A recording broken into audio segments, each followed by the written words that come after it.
नमस्कार, मी सविताच किचनमध्ये तुम्हा सर्वांचं खूप खूप खूप मनापासून स्वागत। आज आपण कांद्याचे पराठे बनवणार आहोत। चवीला हे कांद्याचे पराठे एकदम मस्त लागतात। सकाळच्या नाश्त्यासाठी अगदी झटपट बनून तयार होणारी ही रेसिपी आहे। चला तर कांद्याचे पराठे कसे बनवायचे ते पाहूया। तर इथे मी या वाटीने मोजून 2 वाट्या गव्हाचं पीठ घेतलेलं आहे। आता हे पीठ एका बाउल मध्ये टाकूया।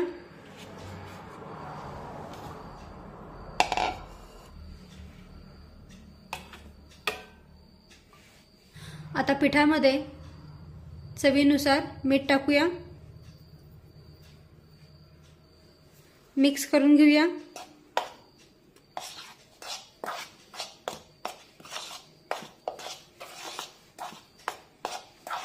मीठ पिठामध्ये अगदी व्यवस्थित मिक्स करून झाल्यानंतर यामध्ये 1 चमचाभर तूप टाकूया।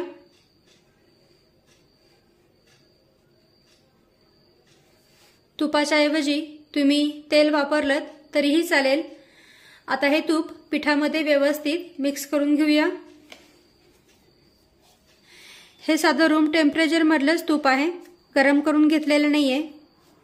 पिठाच्या प्रत्येक कणाला तूप लागलं जाईल अशा पद्धतीने हे पीठ आपल्याला चोळून घ्यायचे, म्हणजे मग पराठे छान खुसखुशीत बनून तयार होतात। तर पहा, अशा पद्धतीने हे पीठ मी हातावर चोळून घेते। आता पिठामध्ये तूप व्यवस्थित मिक्स करून झाल्यानंतर यामध्ये थोडंसं पाणी टाकून हे पीठ आपण थोडंसं घट्टसर मळून घेऊया। कारण काय होतं, कांद्याच्या सारणामुळे मिश्रणाला पाणी सुटतं आणि पराठे जे आहेत ते लाटताना फुटू शकतात। त्यामुळे पीठ जे आहे ते थोडंसं घट्टच मळून घ्यायचं। आता यामध्ये थोडंसं पाणी टाकून हे पीठ थोडंसं घट्टसर मळून घेऊया। एकदम पाणी टाकू नका, नाहीतर मग पीठ सैलसर होऊ शकतं।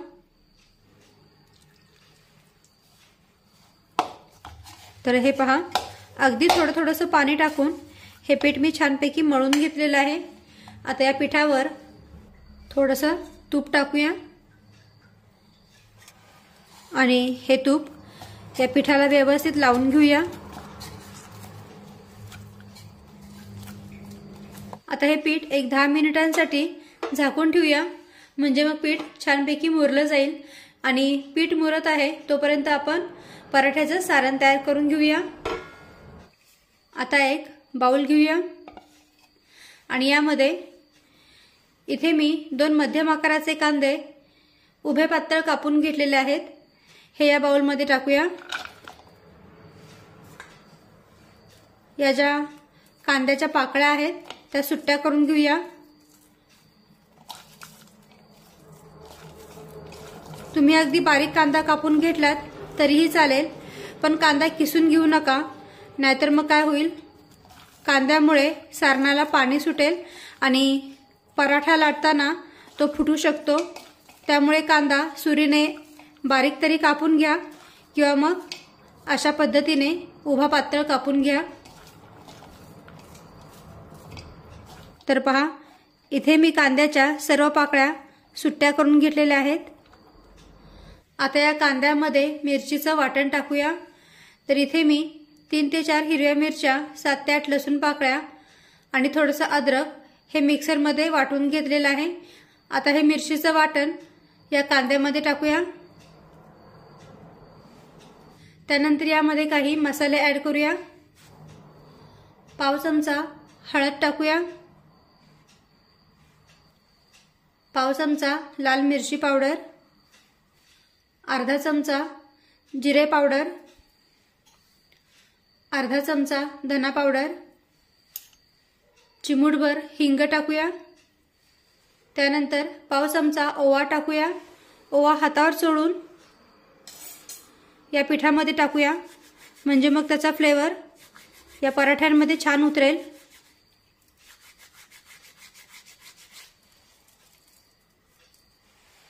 त्यानंतर 2 चमचे बेसन पीठ टाकूया।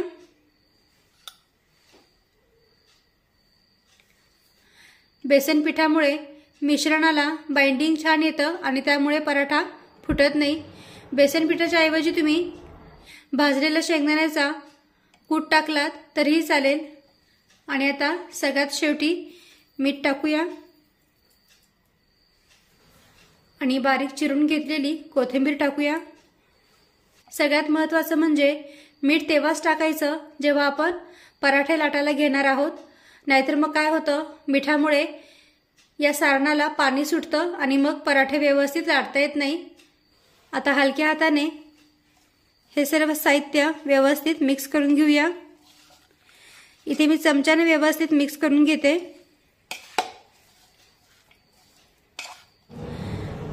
आणि यामध्ये जे काही मसाले वापरलेले आहेत ते तुम्ही तुमच्या आवडीनुसार कमी जास्त करू शकता। तर पहा, अगदी हलक्या हाताने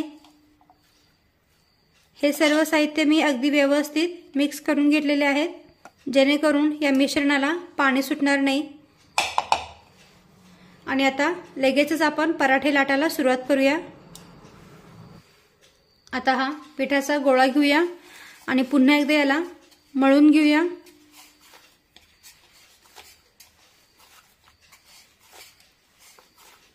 चपाती बनवण्यासाठी आपण जेवढा पिठाचा गोळा काढून घेतो ना, त्यापेक्षा थोडासा मोठाच घ्यायचा।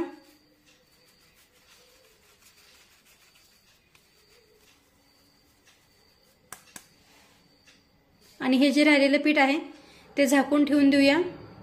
आता पोळीपाट घेऊया आणि या पिठाच्या गोळ्याला कोरड्या पिठामध्ये बुडवून घेऊया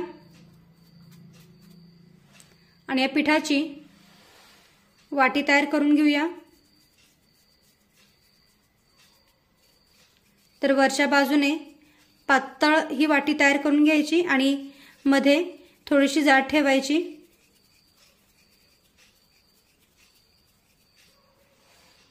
अशा पद्धतीने। आणि आता या वाटीमध्ये हे सारण भरून घेऊया।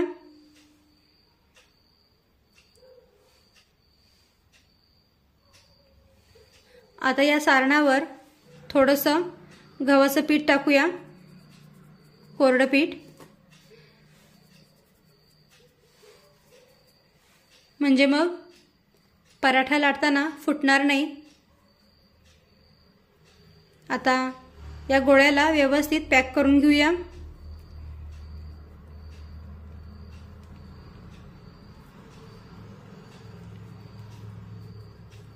अशा पद्धतीने जसं आपण मोदकाला आकार देतो ना, त्या पद्धतीने याला आकार देऊन घ्यायचा।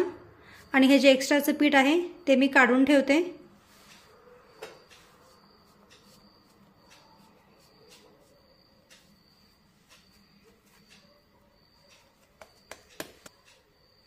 आणि आता या पिठाच्या गोळ्याला पुन्हा एकदा कोरड्या पिठामध्ये बुडवून घेऊया आणि याला थोडंसं हलक्या हाताने थापून घेऊया, म्हणजे मग यातलं जे सारण आहे ना ते सारण सगळीकडे पसरलं जाईल।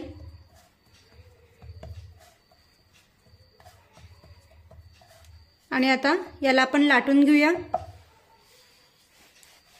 गरज पडली तर पुन्हा वरून कोरडं पीठ लावू शकता।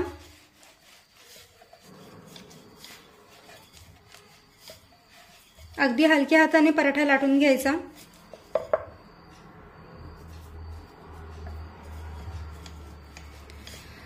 पराठा थोडासा फुटला तरी चालेल, काही हरकत नाही।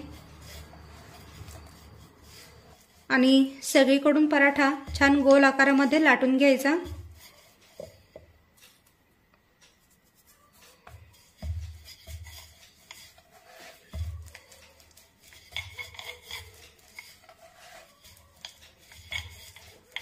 तर इथे मी मध्यम आकाराचा पराठा लाटून घेतलेला आहे।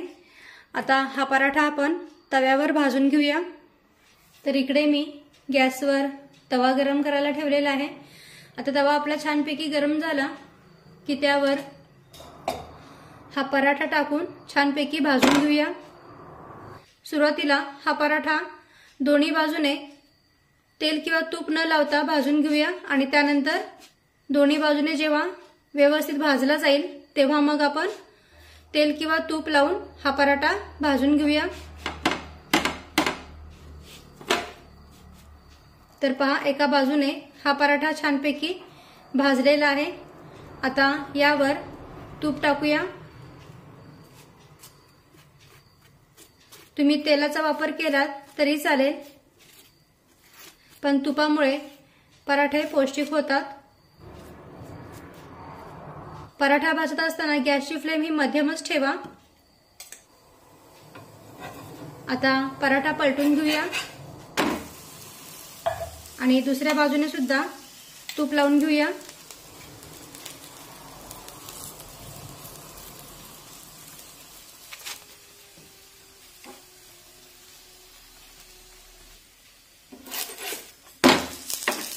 तर पहा, दोन्ही बाजूने पराठा छानपैकी भाजलेला आहे। उलटण्याने हा पराठा असा हलक्या हाताने दाबून भाजून घ्यायचा, म्हणजे मग त्यातला जो कांदा आहे तो सुद्धा व्यवस्थित भाजला जातो, कच्चा राहत नाही।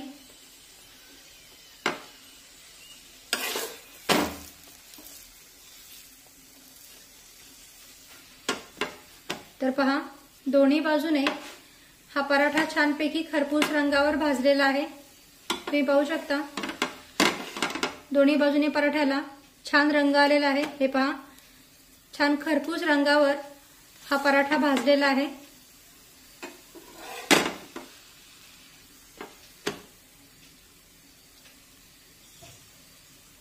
आता याला आपण काढून घेऊया। पहा, किती मस्त पराठा बनून तयार झालाय। चाळणीवर काढून घेऊया, म्हणजे मग वाफेमुळे या पराठ्याला पाणी सुटणार नाही। आणि आता अशाच पद्धतीने राहिलेल्या सर्व पिठाचे पराठे बनवून घेऊया। तर इथे आपले कांद्याचे पराठे बनून तयार आहेत। तुम्ही पाहू शकता किती मस्त हे पराठे बनून तयार झालेत।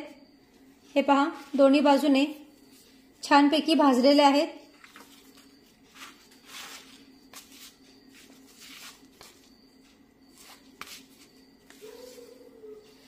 हे पराठे तुम्ही सकाळी नाश्त्यालाच नाही तर दुपारच्या जेवणाला किंवा अगदी रात्रीच्या जेवणासाठी सुद्धा बनवू शकता। हे पराठे तुम्ही लोणचं, टोमॅटो सॉस, एखादी चटणी किंवा दह्यासोबत खाऊ शकता। नुसते जरी खाल्ले तरी चवीला एकदम मस्त लागतात। आणि मुलांना टिफिनमध्ये सुद्धा तुम्ही हे पराठे अगदी झटपट बनवून देऊ शकता। तर कशी वाटली आजची रेसिपी कमेंट करून मला नक्की सांगा। व्हिडिओ आवडला असेल तर व्हिडिओला प्लीज लाईक करा, शेअर करा आणि सबस्क्राईब करायला विसरू नका। थँक्यू।